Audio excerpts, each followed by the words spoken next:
테슬라를 넘어섰다고 봐야 됩니다. 그러니까 기술적으로는 테슬라가 중국 업체들보다 조금 앞서 있다고 할 수가 있겠지만 싸게 만드는 부분에 있어서는 중국을 따라갈 수가 없죠. 싼 중국의 전기차들이 글로벌 전체 시장을 잠식을 할 수가 있기 때문에 중장기적으로 이 산업이 얼마나 성장할 것이라는 것에 대해서는 우리 모두 다 컨센서스를 가지고 있죠.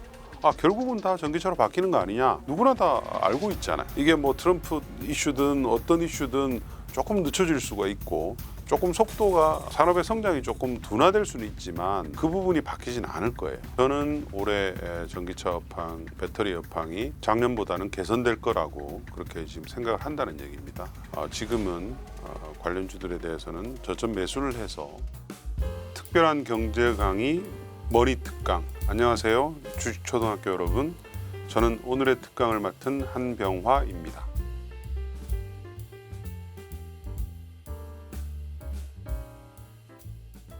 작년 시장은 뭐 사실은 전체적으로 어려운 시장이었죠. 기본적으로 대장주인 반도체, 삼성전자의 이제 약세가 특히 이제 하반기에 많이 진행이 되었고요. 반도체와 같이 이제 동반 국내 주식시장을 이끌었던 배터리 관련주들, 뭐 전기차 관련주라고 할 수도 있습니다만 계속 좋지를 않았었고요.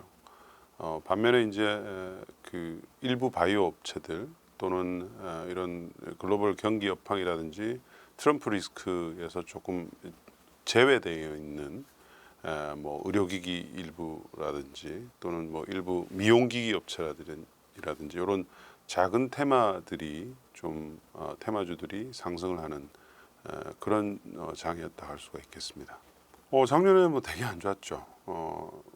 뭐 2023년부터 제가 이제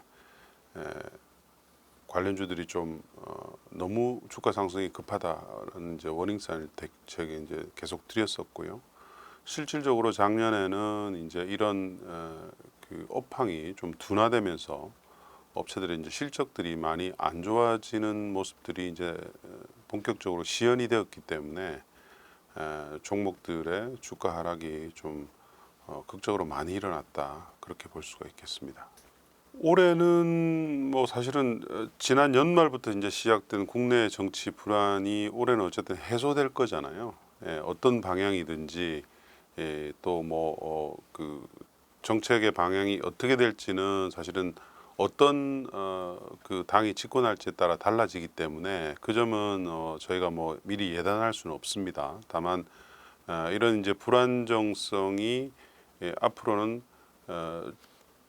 차기 정권에 대한 정책이 어떻게 나오느냐, 이제 이런 것들에 대한 희망 회로가 주식시장에서는 아마 돌게 될 거예요. 그래서 그 부분들에 좀 초점을 맞추시면 그런 관련주들에 대해서 좀 움직임이 있지 않을까, 그렇게 판단됩니다. 공매도는 사실은 주가에 그렇게 아주 극적인 영향을 미치는 요소는 아닙니다. 다만 이제 저는 개인적으로는 국내에는 사실은 공매도 제도가 아직은 맞지 않다고 보는 이제 주의인데요. 왜냐하면 이제 너무 아직도 시장이 불투명한 부분들이 좀 많이 있거든요. 그렇기 때문에 저는 공매도 제도를 그렇게 찬성을 하진 않는데, 작년에 사실은 공매도가 이제 금지가 됐잖아요. 작년에 제가 이제 워낙 이것도 이제 좀 기간이 길어지면서 조금 흐릿해졌는데, 2차 전지 관련주들이 특히 이제 대부분 대상이었고 주가들이 급등한 상태에서 공매도가 금지가 됐단 말이에요. 그런 부분들은 사실은 자연스럽지 못한 부분이었고요. 이번엔 이제 공매도가 재개가 되는데, 재개가 된다고 가정을 해도 그것 때문에 2차 전지 관련주들이 주가가 뭐 급락을 한다거나 그런 현상은 지금 시연되기가 좀 어려운 국면입니다. 왜냐하면 주가들이 많이 빠져 있잖아요.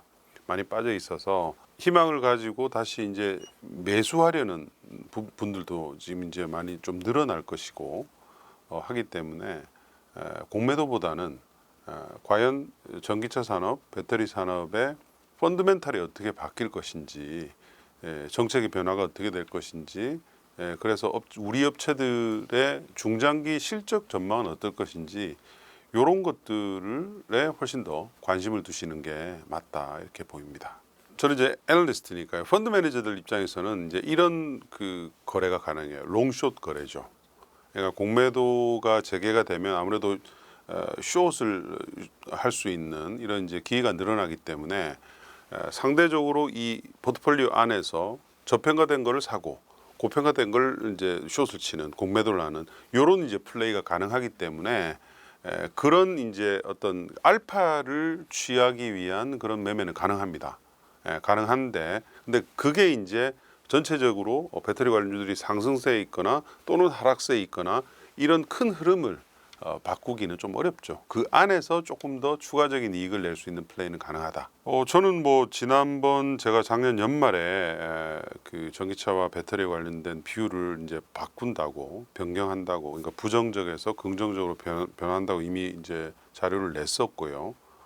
제가 한 1년 좀 넘는 기간 동안 계속 이제 부정적인 얘기들을 많이 했다가 바꿨는데 그 말은 이제 저는 올해 전기차 업황, 배터리 업황이 작년보다는 개선될 거라고 그렇게 지금 생각을 한다는 얘기입니다.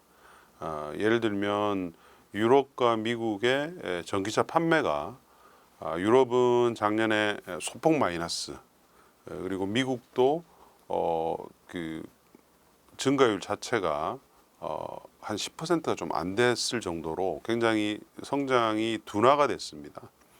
근데 이제 올해는 유럽은 한 15% 가까이 성장할 것으로 보고 있고요. 미국은 한 25% 정도 성장할 것으로 이렇게 보고 있어요. 유럽은 자동차에 대한 CO2 배출 규제의 강화, 그리고 미국은 트럼프 때문에 이제 아직 정책적인 그 리스크는 아직 해결은 안 됐습니다. 안 됐습니다만 작년 하반기에 들어왔던 신차들 그리고 올해 들어올 신차들 이런 것들을 감안했을 때 그리고 그동안 이제 충전 인프라도 굉장히 많이 늘어났기 때문에 자연스럽게 증가하는 이제 그런 구간이 될 것으로 보고 있고요. 아니죠. 업황하고 주가는 같이 갑니다. 같이 가는데 작년에 있었던 그런 작년 상반기에 있었던 그런 그 우리나라만에 있는 그런 주가 급등은 사실은 논리적으로 전혀 말이 안 되는 구간이었죠. 일부 이제 개인 투자가들의 수급이 그 주가를 아주 단기간에 끌어올렸던 그 예외적인 상황이었고요. 그래서 제가 이제 그 투자를 뭐 매도로 하고 일부 종목에 대해서는 그런 이제 부정적인 콜을 많이 드렸던 거예요. 그런 것은 오래 갈 수가 없어요. 그래서 이제 지금은 대부분 다 낮아져 있는 상태이고 물론 아직도 정상적인 기업 가치를 이제 우리가 그 측정을 했을 때 보면 고평가된 종목들이 아직도 꽤 있습니다. 꽤 있습니다만 길게 봤을 때 우리 업체들 이제 K 배터리 업체들의 성장은 저는 이제 굉장히 길게 간다고 보고 있기 때문에 그런 중장기 성장을 고려해서 지속 가능한 이익을 기준으로 한다면 지금은 관련주들에 대해서는 저점 매수를 해서 모아가는 구간이 돼야 된다 그렇게 판단하고 있죠. 바닥은 봤다라고 보고 있고요. 그 안에서 이제 업황이 이렇게 턴어라운드, 그러니까 작년이 너무 안 좋았고 올해 이제 좀 개선될 것으로 보고 있고 이런 국면에서는 보통 이제 시가총액 상위주들이 가장 먼저 주가가 움직입니다. 그래서 그거를 좀 감안을 하셔서 보시면 좋을 것 같아요. 트럼프의 이제 이런 그 이전지 또는 그린 산업의 그 부정적인 정책 영향은 사실은 이미 당선되었을 때부터 반영이 주가에 되어 온 상태고요. 지금도 뭐 완전히는 아니지만 상당 부분 되었다고 보고 있습니다. 그래서 이제 앞으로 정책이 과연 우리가 생각하는 만큼 비관선에서 더 비관적일지 아니면 조금 덜 비관적일지에 따라서 이제 주가는 정해질 것 같은데요. 지금 현재까지 나오는 컨센서스로는 전기차 보조금은 일단 폐지하는 쪽으로 그렇게 지금 얘기가 나오는 것 같아요. 그래서 과연 이제 폐지를 하게 된다면 폐지하는 방식을 어떻게 할 것인지, 일시에 바로 이제 안 줘 이렇게 나올 것인지, 아니면 기간을 두고 점진적으로 폐쇄할 것인지, 뭐 여러 가지 방법이 있겠고요. 그런 것들은 이거는 이제 법이기 때문에 국회에서 논의할 사항입니다. 논의할 사항이라서 거기에 따라서 이제 좀 정해질 것 같고요.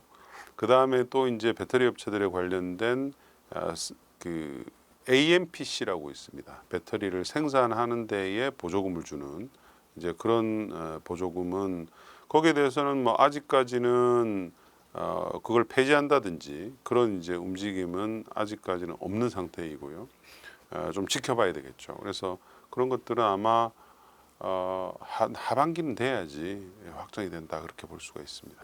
안 좋습니다. AMPC를 많이 받기 때문에, LG는 많이 받고 있고 SK도 그렇고 SDI도 올해부터 이제 받기 때문에 그 부분이 폐지가 된다면 안 좋아지죠. 안 좋아져서 수익성이 좀 나빠질 거예요. 나빠질 거라서 그 부분은 이제 투자자분들이 꼭 좀 고려를 하셔야 되는데, 지금 뭐 현재까지 나오는 얘기로는 이게 이제 공화당 지역구에 대부분 들어 있거든요. 그리고 거기에 이제 신규 투자를 내서 인력을 이제 고용하는 그런 거기 때문에 공화당 의원들이 어쨌든 입법을 한다고 가정을 하면, 그분들은 그렇게 AMPC에 대해 폐지에 대해서 그렇게 찬성하지 않는 쪽이다, 그렇게 이제 저희가 판단을 해볼 수가 있죠.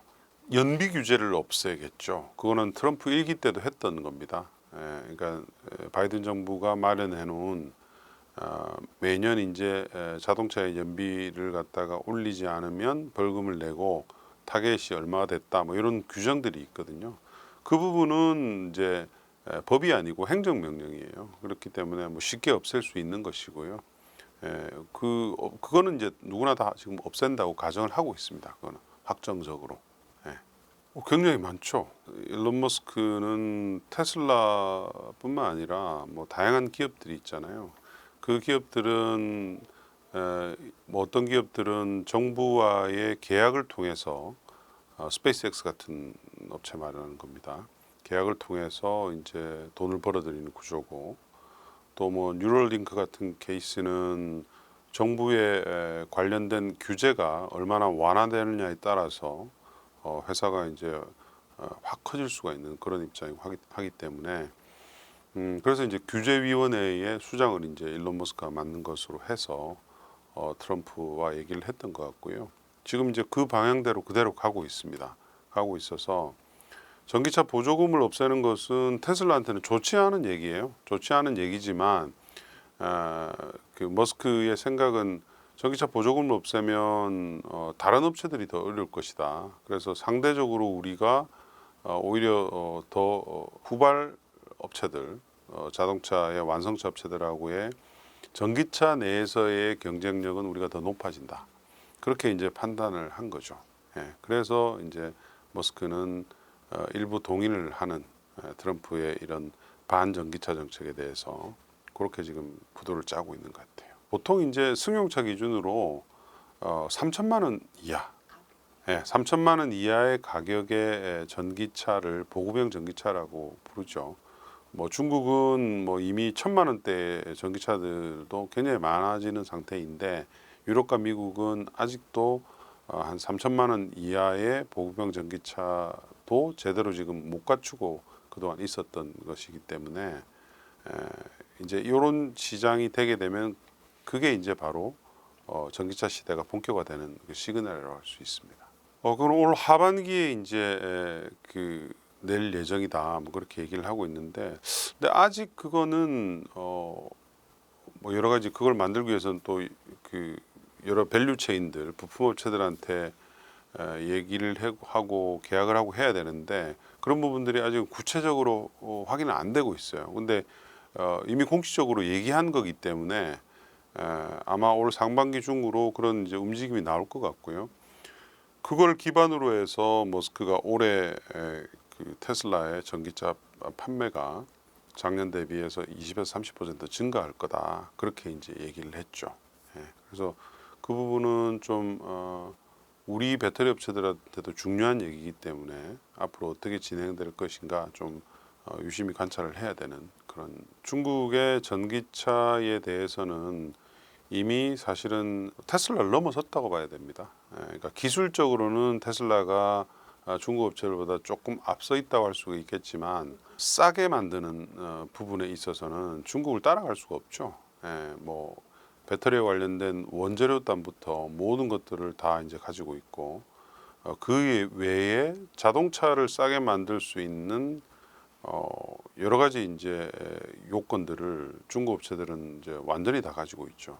그렇기 때문에 사실은 비교할 수가 없고요. 문제는 이제 그렇게 되면 싼 중국의 전기차들이 글로벌 전체 시장을 잠식을 할 수가 있기 때문에 그 부분을 이제 주요 국가들은 용인을 할 수 없을 거예요. 그래서 미국은 뭐 이미 중국 전기차를 막는 방식으로 지금 확정을 해서 나가고 있고요.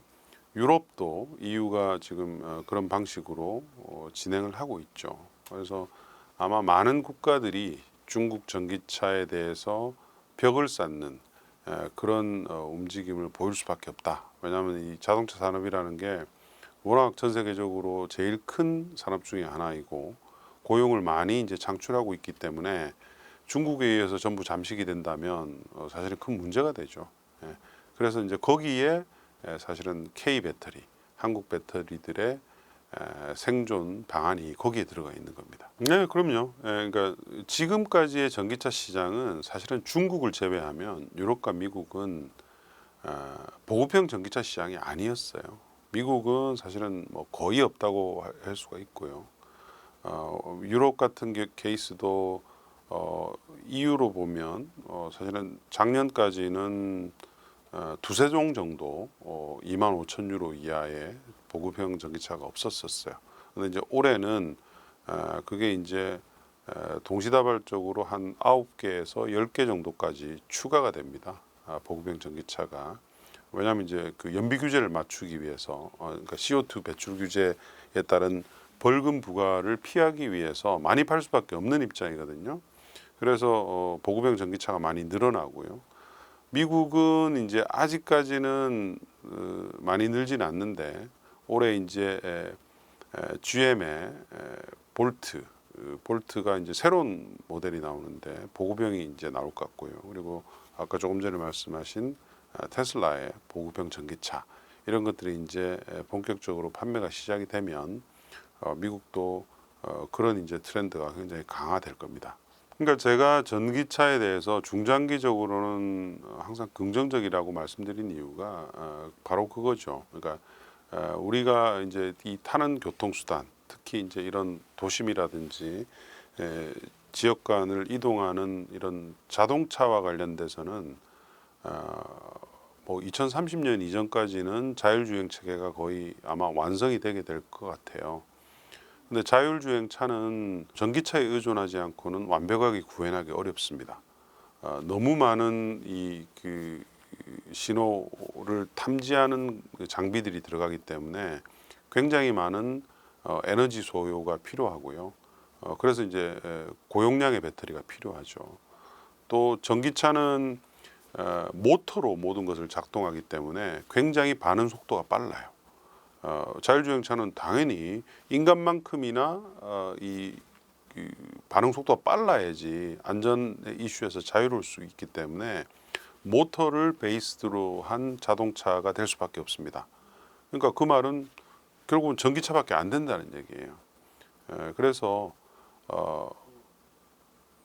전기차의 확대는 자율주행차의 완성과 궤를 과치한다 그렇게 이제 보시면 될 것 같아요. 캐즘이라는 단어는 사실은 우리나라 언론들에서만 주로 많이 쓰는 것 같아요. 그러니까 캐즘이라는 것은 자연스러운 수요 둔화인데요. 전기차 시장이 작년부터 이제 본격적으로 업황 둔화가 됐던 이유는 그런 자연스러운 일이 아니고요. 특히 유럽 같은 지역에서 보조금을 갑자기 없애거나 하면서 나왔던 이슈였습니다. 그러니까 캐즘이 만약에 전기차 시장의 둔화가 캐즘이라고 한다면 중국은 왜 그러면 둔화가 안 됐는지를 생각해 보셔야죠. 중국은 오히려 작년에 이구한신이라고 오래된 차를 전기차로 교환하게 되면 보조금을 주는 제도를 시작을 하면서 전기차 판매가 30% 이상 증가했거든요. 그러니까 지원 축소 이게 이제 둔화의 원인이었고요. 올해 개선되리라고 보는 것은 이제 규제가 유럽에서 강화가 되고 미국 같은 케이스는 이제 신차 효과들 이런 것들이 이제 진행이 될 것이라고 보기 때문입니다. 그래서 만약에 저가의 대중화 모델들이 확산이 이제 되게 되면 그 부분은 당연히 전기차 부분에 대해서 지속적인 성장을 가속화시킬 수 있는 요인이고요. 그거가 되기 위해서는 사실은 배터리 가격이 많이 하락을 해야 됩니다. 많이 하락을 해야 되고 실제로 많이 하락을 했어요. 그러니까 작년 같은 케이스는 배터리의 킬로와트아워당 팩 기준으로 제조 비용이 110불 정도까지 떨어졌습니다. 떨어져서 올해 만약에 100불 근처에 진입을 하게 된다면 요거는 이제 내연기관차와 배터리 차의 가격이 원가가 거의 동일해 주는 수준까지 떨어지는 겁니다. 그래서 그렇게 되면 이제 앞으로 대중화 모델들이 더 많이 나올 수가 있겠죠. 그래서 어쨌든 작년에 업황 둔화를 우리가 좀 많이 보긴 했지만 글로벌 전기차 시장은 자기가 가야 할 길을 지금도 가고 있다. 그렇게 이제 보시는 게 맞습니다. 지금 이제 만약에 올해에 관련된 원재료 가격, 리튬이라든지 이런 것들이 급등만 하지 않는다면 아마 올해는 100불 근처에 도달할 것 같고요. 내년도에는 100불 이하로 떨어지면서 실질적으로 우리가 이제 원하고 있었던 전기차와 내연기관차의 제조 원가가 거의 동일해지는 시점까지도 내려갈 수가 있다 그렇게 판단하고 있습니다. 배터리 산업은 결국은 이제 그 리튬, 니켈, 코발트 뭐 이런 그 원재료를 원재료단부터 가지고 있는 업체 또는 국가들이 경쟁력이 제일 강하죠. 중국이 그래서 이제 글로벌 전기차 시장을 완전히 장악을 하고 있는 거고요. 국내 업체들도 그런 노력을 계속 지금 강화하고 있습니다. 배터리 셀 업체들뿐만 아니라 뭐 일부 양극재 업체들까지도 그 리튬이나 니켈을 갖다가 자체적으로 조달하기 위해서 여러 가지 이제 뭐 설비 투자도 하고 해외 기업에 대해서 지분 투자도 하고 이런 것들을 지금 진행하고 있는 와중이어서 궁극적으로는 이제 우리 업체들의 원가 경쟁력도 조금씩 높아지는 방향으로 가고 있다 그렇게 볼 수가 있죠. 중국의 BYD라든지 업체들이 국내 전기차 시장에 지금 진입을 합니다. 진입을 해서 아무래도 그건 뭐 좋지 않은 얘기겠죠. 그래서 그 부분은 사실은 정책적으로 좀 풀어야 될 부분입니다. 중국에 대해서는 뭐 유럽도 그렇고 미국도 그렇고 전기차 수출에 대해서 지금 장벽을 세우고 있기 때문에 우리도 뭐 유사한 그 정책을 좀 써야 될 것 같고요. 중국의 업체들은 사실은 그냥 그대로 놔둔다면 우리 업체들이 경쟁하기 좀 어려운 수준입니다. 네, 왜냐하면 이제 뭐 아까 계속 말씀드린 대로 워낙 이 업스트림부터 다운스트림까지 대부분의 것들을 자기가 자체적으로 다 조달을 하고 있고 그리고 정부가 사실은 어떻게 보면 무한적인 보조금을 지금 주면서 글로벌 전기차 시장의 60%를 자체적으로 하고 있죠. 자국 내에서. 그러니까 얼마나 기술이 빨리 발전하고 원가가 빨리 떨어지겠어요. 그래서 그런 것들은 사실은 어떻게 보면 다른 국가들 입장에서 보면은 좀 불공정한 경쟁으로 볼 수가 있죠. 그래서 계속 이제 장벽이 쌓아지는 입장이기 때문에 그 부분은 우리가 K 배터리가 빨리 이제 중국의 이런 원가 구조를 따라가기 위해서 노력은 해야 되겠지만 한계는 있어요. 왜냐하면 사이즈가 워낙 다르기 때문에. 그래서 중국의 기술 수준을 우리가 이제 빠르게 따라가고 뭐 불과 한 3, 4년 전만 해도 우리가 높다고 했는데 지금 높다고 할 수가 없거든요. 따라가고 뭐 대비는 해야 되겠죠. 계속 대비는 해야 되겠는데 어쨌든 중국이 무한 확장하려고 하는 그런 전기차 부분에서의 정책은 이제는 좀 통용되기 좀 어려운 그런 시점에 들어와 있어서 트럼프 시대에 오히려 그 부분은 조금 더 부담이 좀 덜어지는 그런 이제 국면이라고 할 수 있겠습니다. 탑이죠. 글로벌 탑입니다. 네. 자꾸 이제 그러니까 작년에 제가 이 국내 배터리 관련주들에 대해서 이제 부정적으로 얘기하면서 가장 많이 말씀드렸던 부분이 중국의 약진이에요. 중국 LFP 배터리가 글로벌 점유율을 계속 높이고 있고 중국의 전기차는 수준이 워낙 높아져서 수출이 계속되고 있고 이런 부분들이었는데 그 부분은 지금 더 강화됐으면 강화됐지 변한 건 없습니다. 뭐 그럴 수밖에 없습니다. 중국은 1년에 1,000만 대 이상의 전기차 시장을 가지고 있어요.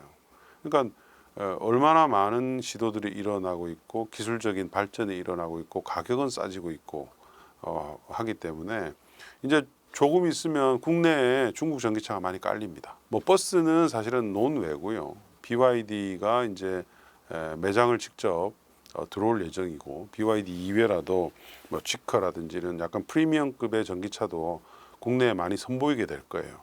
그러면 직접 아마 확인해 보실 수가 있으실 거예요. 가격도 그렇고 우리나라에서 뭐 그렇게 아주 크게 싸게 팔지는 않을 겁니다만 어쨌든 국내 비교 대상 차보다 싸게 팔면서 성능은 나쁘지 않다면 소비자들이 유혹을 받을 수밖에 없겠죠.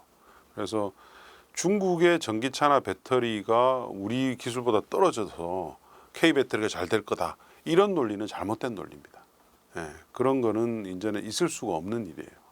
중장기적으로 그렇습니다. 휴머노이드든 UAM이든 UAM은 뭐 근데 그 배터리로 하기에는 조금 너무 많은 동력이 필요하기 때문에 뭐 모르겠지만 휴머노이드 같은 경우는 뭐 당연히 배터리 베이스로 될 것이고요. 뭐 그거보다는 사실은 지금 눈앞에 딱 와 있는 것은 ESS죠. 배터리를 이용한 에너지 저장 장치의 수요가 워낙 급격하게 늘고 있어서 물론 뭐 아직 전기차에 비하면 그 시장 규모가 뭐 한 10분의 1, 뭐 15% 이 정도 수준이라서 완전히 ESS의 수요가 급증한다고 해서 이 배터리 판도를 바꿀 수 있을 정도는 아닙니다.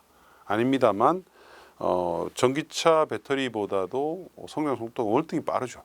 그리고 굉장히 탄탄한 수요고요. 그래서 이런 전기차 이외 수요의 배터리에 대한 수요 증가는 지금도 계속 진행이 되고 있어서 중장기적으로 배터리 시장을 좀 긍정적으로 봐야 되는 그런 이유라고 할 수가 있겠습니다.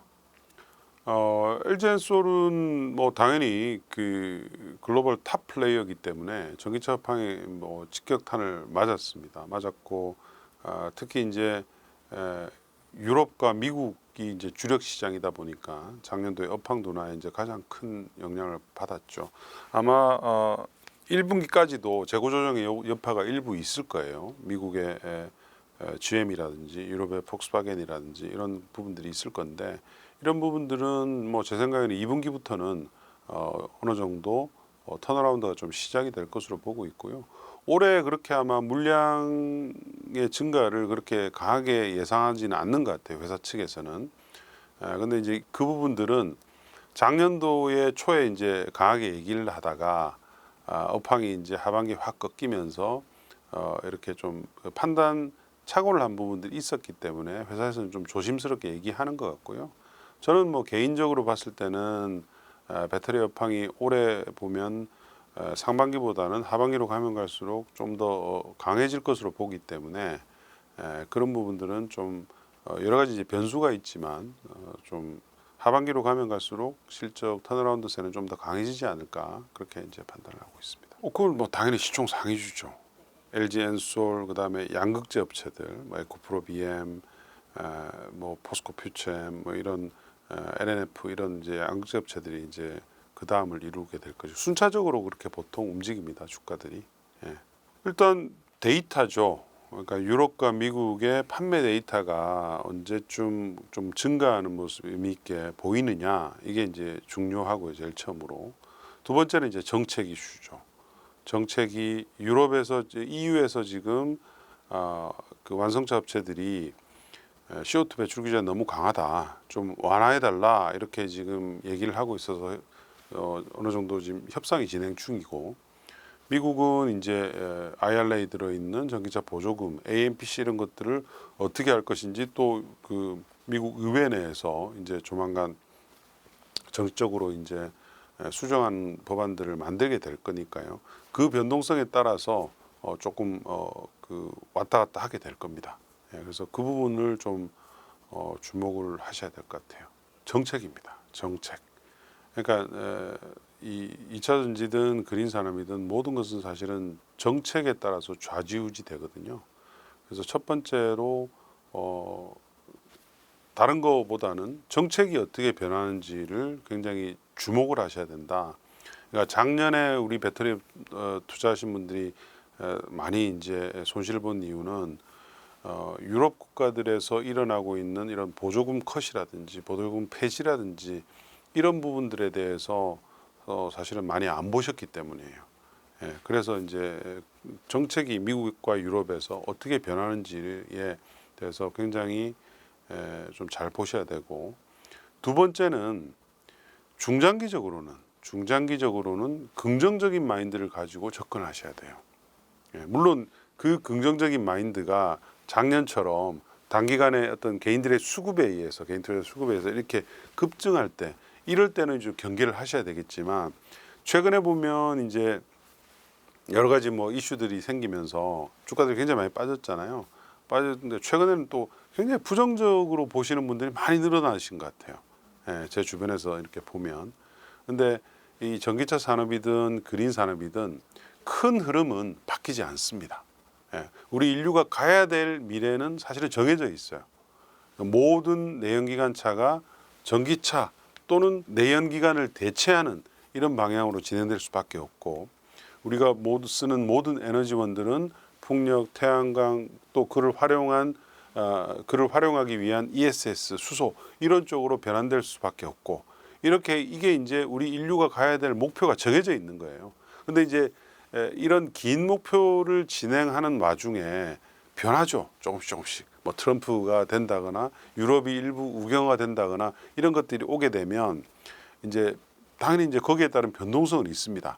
그러나 항상 지나고 보면 그런 변동성이 생겼을 때 누가 분명히 변할 것이라는 확신을 가지고 잘 대응을 하느냐, 바텀에서 잘 사고 기다리고 이런 것들을 하느냐에 따라서 수익률 격차가 확 벌어집니다. 그 점을 꼭 명심했으면 좋겠어요. 왜냐하면 이미 우리는 트럼프 1기 때 한번 확인을 했잖아요. 트럼프 1기 때에 트럼프가 연비 규제도 당선되자마자 한 1년 후에 바로 없앴고, 전기차 보조금도 그 연장을 동의를 안 했어요. 그래서 보조금도 없어졌죠. 그러면서 미국의 전기차 시장이 2년 동안 역성장을 했습니다. 했는데 그 당시에 테슬라 주식을 잘 사셨다면 지금 어떻게 되겠습니까? 아마 인생이 바뀌신 분들이 굉장히 많으실 거예요. 그러니까 꼭 그 점을 유념을 하시고, 뭐 그 트럼프가 이제 계속 막말을 쏟아붓겠죠.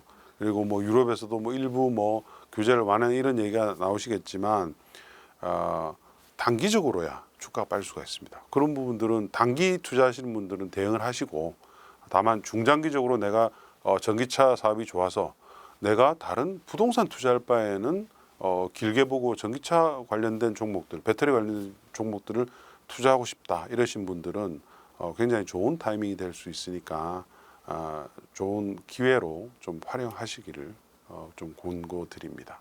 저는 적당한 시기라고 봐요. 이제는 적당한 시기라고 보고, 아직까지 뭐 그 LG 엔솔이라든지 뭐 또는 일부 양극재 업체들이 올해나 내년의 실적, 뭐 심지어 2027년 실적을 땡겨봐도 그렇게 싸지는 않아요. 싸지는 않은데 일부 그 시총 상위주들 보면, 그러나 그렇게 재단할 건 아니에요. 이 산업에 대한 이 가치 평가는. 왜냐하면 이미 우리가 그 글로벌리 합의한 이런 그 CO2 감축이라든지 어떻게 세상이 변해야 되겠다는 그런 목표치들이 있잖아요. 보통 전기차를 보면 2035년에서 40년 정도에는 신차 기준으로 보면 거의 전기차가 한 80, 90% 정도 된다. 이런 지금 글로벌 컨센서스가 있어요. 그게 뭐 트럼프가 당선됐다고 해서 되게 뭐 늦춰지거나 그러진 않을 거예요. 그런 시점을 기준으로 해서 잘라보면 절대 시총을 거기에 산입을 해보면 이게 싼지 안 싼지를 우리가 이제 판단할 수가 있죠. 그러니까 그런 조금 긴 그림. 그러니까 저는 그래서 배터리 관련주들에 대해서 목표 주가를 하거나 가치 평가를 할 때 보통 2030년을 끌어서 보고 있습니다. 2030년 정도 되면 글로벌 그 전기차의 신차 기준에서 보통 한 40에서 50% 정도의 시장을 차지하게 될 것이고 그 이후로는 판매 비중이 훨씬 더 크게 높아질 것이거든요.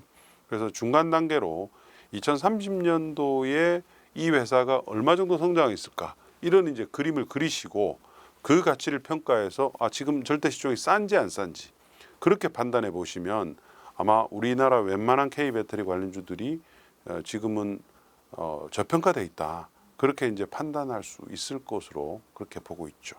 조선 관련 조선이라든지 그런 종목들은 사이클 종목들이잖아요. 업황에 따라서 왔다 갔다 하기 때문에 그렇게 얘기할 수는 없죠.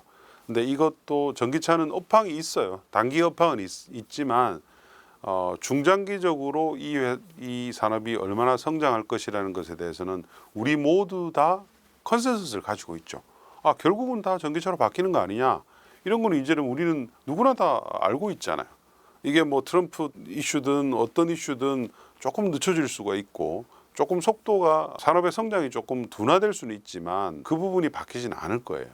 그래서 그렇게 본다면 당연히 이 전기차라든지 또는 그린 산업 전체를 봤을 때 이런 산업들은 그 자식들한테 물려줄 수 있는 종목들이죠.